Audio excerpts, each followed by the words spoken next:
உள்ளாட்சி தின கிராம சபை கூட்டம் வளத்தூரில் நடைபெற்றது. வளத்தூர் குடியாத்தம் ஒன்றியம் வளத்தூர் ஊராட்சியில் இன்று உள்ளாட்சி தினத்தை முன்னிட்டு கிராம சபை கூட்டம் நடைபெற்றது. கூட்டத்திற்கு ஊராட்சி மன்ற தலைவர் நிர்மலா சேட்டு தலைமை தாங்கினார். இந்நிகழ்ச்சியில் வேலூர் மாவட்ட ஆட்சித்தலைவர் வேயுதிரா சுப்புலட்சுமி கலந்து கொண்டு பல்வேறு அரசு நலத்திட்டங்கள் குறித்து பொதுமக்களுக்கு விரிவாக எடுத்துரைத்தார். அதேபோல் குடியாத்தம் தொகுதி சட்டமன்ற உறுப்பினர் அமுலு விஜயன், ஒன்றிய பெருந்தலைவர் சத்யானந்தம் ஆகியோரும் கலந்து கொண்டு வாழ்த்துரையாற்றினர். இறுதியில் ஊராட்சி செயலாளர் ரேவதி நன்றி கூறினார். செய்தியாளர் KVR செய்திகள் வாசிப்பது மதன்ராஜ்.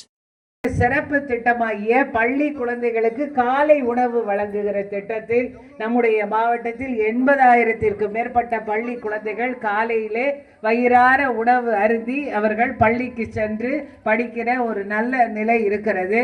அதே போல 30 பொருள் 7 அனைத்து கிராம அண்ணா மறுமலர்ச்சி திட்டம்.